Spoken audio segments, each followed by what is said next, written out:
লোকটা হয়তো বলবে, আল্লাহ, এই লোকটা দুনিয়াতে আমার হক নষ্ট করেছিল। কেউ বলবে আমার সম্পদ দখল দিয়েছিল, কেউ বলবে আমাকে কষ্ট দিয়েছিল। এক কথায় আমার হক নষ্ট করেছিল আল্লাহ। দুনিয়ার ভিতরে আমি দুর্বল থাকার কারণে আমি ন্যায় বিচার পাই নাই। দুনিয়াতে আমি মাজলুম ছিলাম, আয় আল্লাহ, আজকের দিন আমি কি ন্যায় বিচার পাবো না? আল্লাহ রাব্বুল আলামিন তার অভিযোগ গ্রহণ করবে।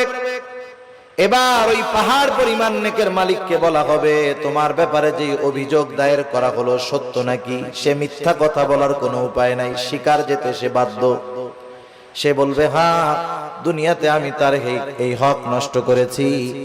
আল্লাহ তাআলা বলবে, দাও, তার হকটা আদায় করে দাও। বলেন তো, দুনিয়াতে কেউ যদি কারো জমি জোর করে দখল দেয়, কিয়ামতের দিন জমি দেওয়ার কোনো অবস্থা আছে নাকি? এইবার লোকটা বলবে, আল্লাহ